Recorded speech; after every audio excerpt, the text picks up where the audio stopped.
कहानी की शुरुआत होती है ईयर 3000 से, जहां पर हमें इंसानों को दिखाया जाता है जिनकी जिंदगी पूरी तरह से बदल चुकी है।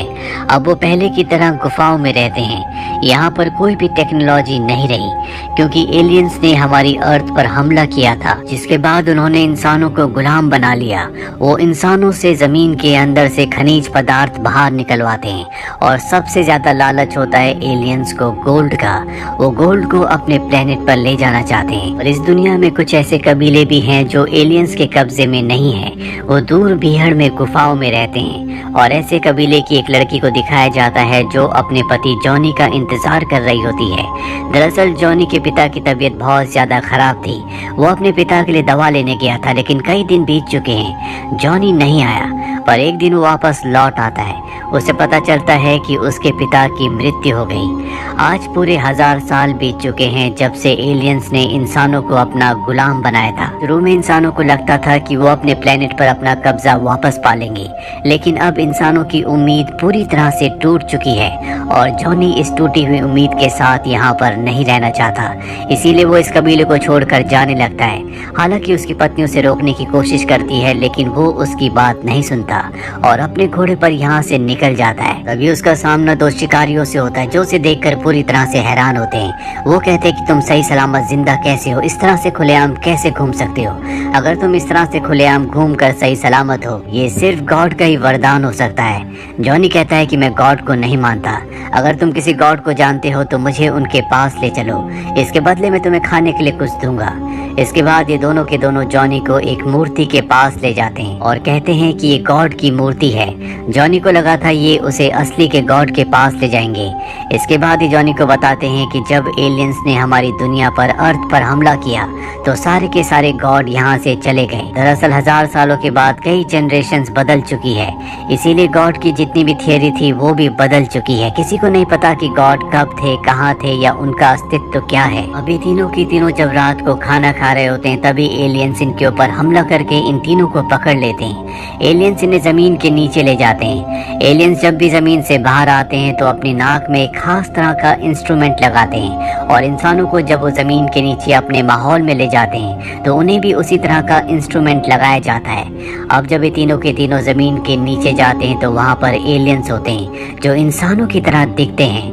यहाँ से जॉनी भागने की कोशिश करता है, लेकिन एलियन उसे पकड़ लेता है। जॉनी एलियन की गन छीनकर उसे मार देता है, उसकी मौत हो जाती है।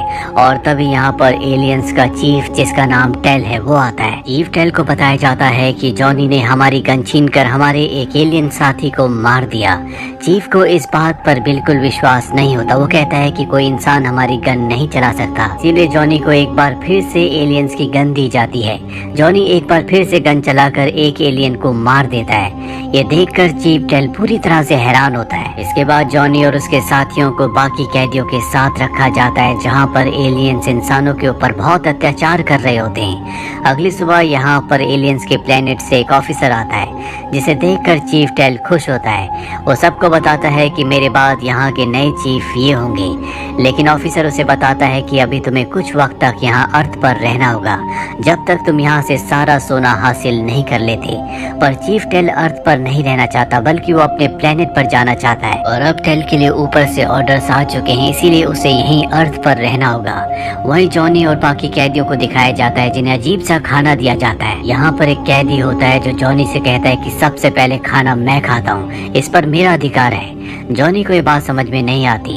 इन दोनों के बीच में लड़ाई होती है और जॉनी उसे हरा देता है। जॉनी सभी कैदियों से कहता है कि हमारे पास लड़ने के लिए और काम करने के लिए बहुत सारी दूसरी चीजें हैं, हमें खाने के लिए नहीं लड़ना चाहिए। आज से हम सब मिल बांट कर खाएंगे। सारे के सारे इंसान जॉनी की बात मान जाते हैं। वहीं चीफ टेल को दिखाया जाता है, जिनका साथी उनसे एक फाइल छुपा रहा होता है, लेकिन चीफ टेल उसे देख लेते हैं। वो उससे उस फाइल के बारे में पूछते हैं। उनका साथी बताता है कि ये मुझे एक गुफा में माइनिंग के दौरान मिली थी। इसमें कुछ फोटोज हैं, जिससे पता चलता है कि एक दूसरी माइन है जिसके अंदर बहुत सारा सोना है। चीफ टेल कहता है कि तुम ये मुझसे छुपाना चाहते थे, ताकि सारे के सारे सोने पर तुम खुद कब्जा कर लो। वो कहता है कि ऐसी बात नहीं है, उसके अंदर एलियंस यानी कि हम नहीं जा सकते।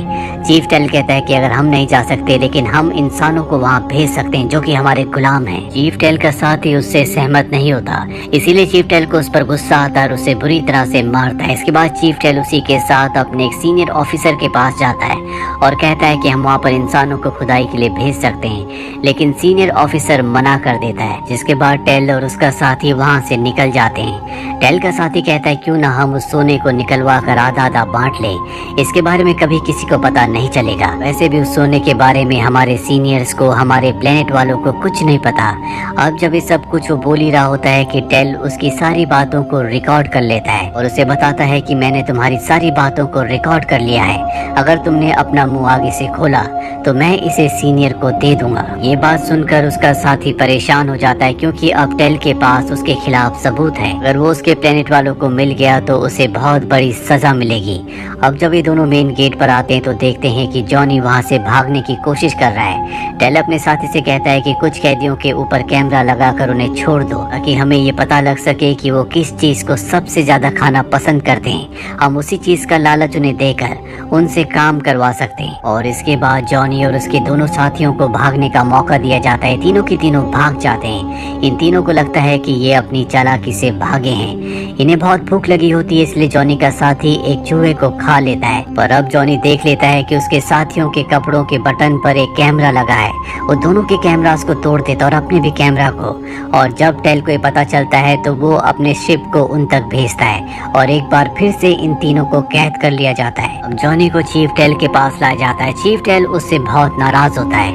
उसे एक चेयर पर बिठाया जाता है और एलियंस के दिमाग में जो भी डेटा, उनकी जो भी भाषा होती है, सब की सब जॉनी के दिमाग में ट्रांसफर कर दी जाती है, ताकि चीफ टेल उससे बात कर सके और उसके जरिए बाकी लोगों को समझा सके कि उन्हें क्या करना है। जॉनी अब अपने साथियों के पास आता है। वो सबको बताता है कि एलियंस ने मेरे दिमाग में बहुत सारी चीजें डाली हैं, जल्दी हम उनकी भाषा सीख जाएंगे और उन्हें बर्बाद कर देंगे। लेकिन अभी तक जॉनी पूरी तरह से टेल की यानी कि एलियंस की भाषा को नहीं सीखा, इसीलिए एक बार फिर से उसे टेल के पास ले जाया जाता है, जहाँ पर उसके दिमाग में डेटा को डाला जाता है और अब वो एलियंस की भाषा को पूरी तरह से समझ सकता है, उनसे बात कर सकता है। ये देखकर चीफ टेल को बहुत खुशी होती है और जॉनी से कहता है कि तुम्हें हमारा एक काम करना होगा।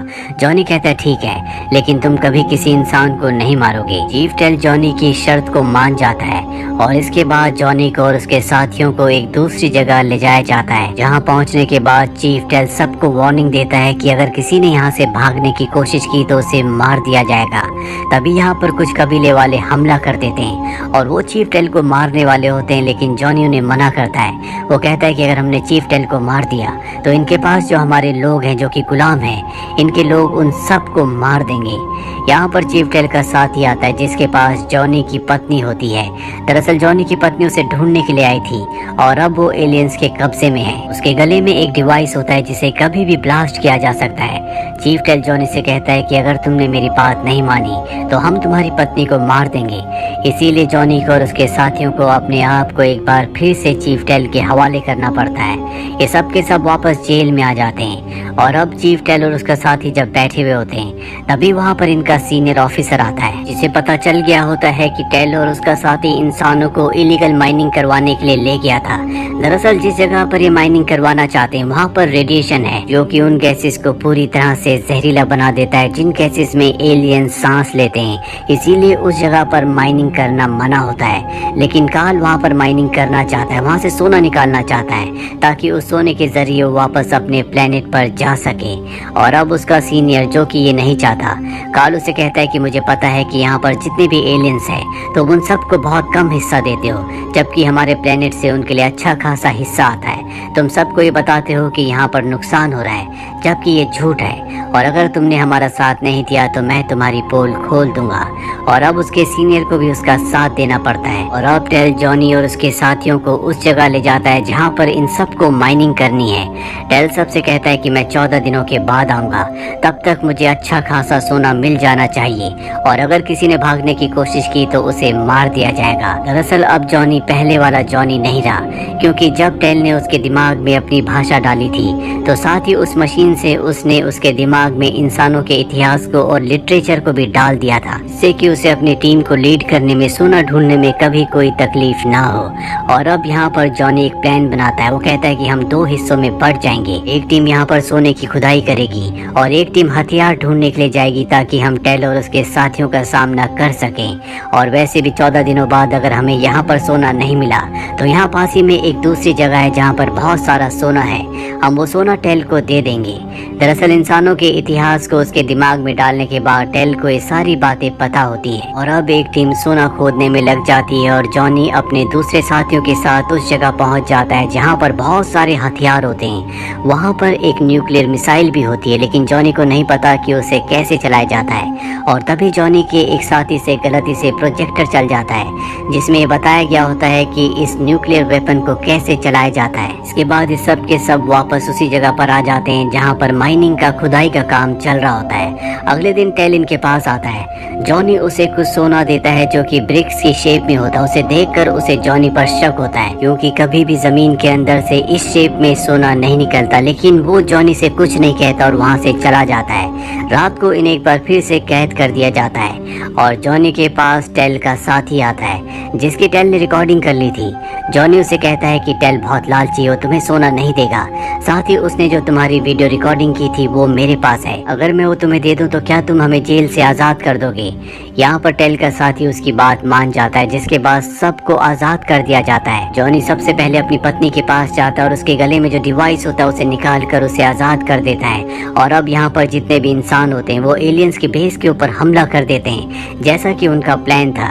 टेल को सब कुछ पता चल जाता है। वो उस जगह आता है जहाँ पर जॉनी होता है। दरअसल यहाँ से जॉनी बॉम्ब्स को एक्टिवेट कर रहा होता है और इससे पहले कि वो जॉनी को मारता कई सारे धमाके होते हैं जिससे एलियंस का वो बेस जो चारों तरफ से बहुत ही मोटी कांच की दीवारों से बना होता है जिसके अंदर वो आराम से सांस ले सकते हैं, वो क्रैक होना शुरू हो जाती है, लेकिन अब भी वो पूरी तरह से नहीं टूटती। इसीलिए इन्हीं में से इनका एक साथी अपने आप को सेक्रीफाइस करके वहाँ पर ब्लास्ट करता है जिससे वो पूरी की पूरी दीवार ढह जाती है। वहीं हमें जॉनी को दिखाया जाता है जो एलियंस की टेलीपोर्टिंग मशीन के पास होता है। दरअसल उसने उनकी टेलीपोर्टिंग मशीन पर कब्जा कर लिया है। ये वही मशीन है जिससे एलियंस अपने प्लेनेट से इस प्लेनेट पर आते हैं, साथ ही यहाँ से सामान वहाँ पर भेजते हैं। और अब जॉनी इस टेलीपोर्टिंग मशीन से एक डर्टी बॉम्ब जिसे रेडियो एक्टिव बॉम्ब कहा जाता है एलियंस के प्लेनेट पर भेज देता है जो वहाँ पर ब्लास्ट होता है और उनका पूरा का पूरा वातावरण पूरी तरह से जहरीला हो जाता है जिससे सभी एलियंस मारे जाते हैं, यानी कि उनका प्लेनेट पूरी तरह से खत्म हो चुका है। साथ ही अर्थ पर भी लगभग सभी एलियंस मारे जा चुके हैं। जॉनी ने टेल को कैद कर दिया होता है और उसके चारों तरफ सिर्फ सोना ही सोना होता है। जॉनी टेल से कहता है कि अब तुम उसी तरह से कैद रहोगे जिस तरह से तुमने इंसानों को कैद किया था। तभी यहाँ पर टेल का साथी आता है। टेल उसे देखकर खुश हो जाता है, लेकिन अब वो जॉनी का साथी है। वो अपनी गन जॉनी को दे देता है, यानी कि वो इंसानों की अब मदद करना चाहता है। साथ ही टेल को इसलिए कैद किया होता है कि अगर भविष्य में भी किसी भी एलियन ने जो बचा हुआ हो उसने अर्थ पर हमला करने की कोशिश की तो वो टेल के बदले उससे बार्गेनिंग कर सकते हैं। और अब जॉनी और टेल का जो एलियन साथी होता है ये एक बार फिर से अर्थ को दोबारा से बसाना चाहते हैं और इसी के साथ ये फिल्म, ये कहानी यहीं पर खत्म हो जाती है। उम्मीद करते हैं कि ये कहानी आपको पसंद आई होगी।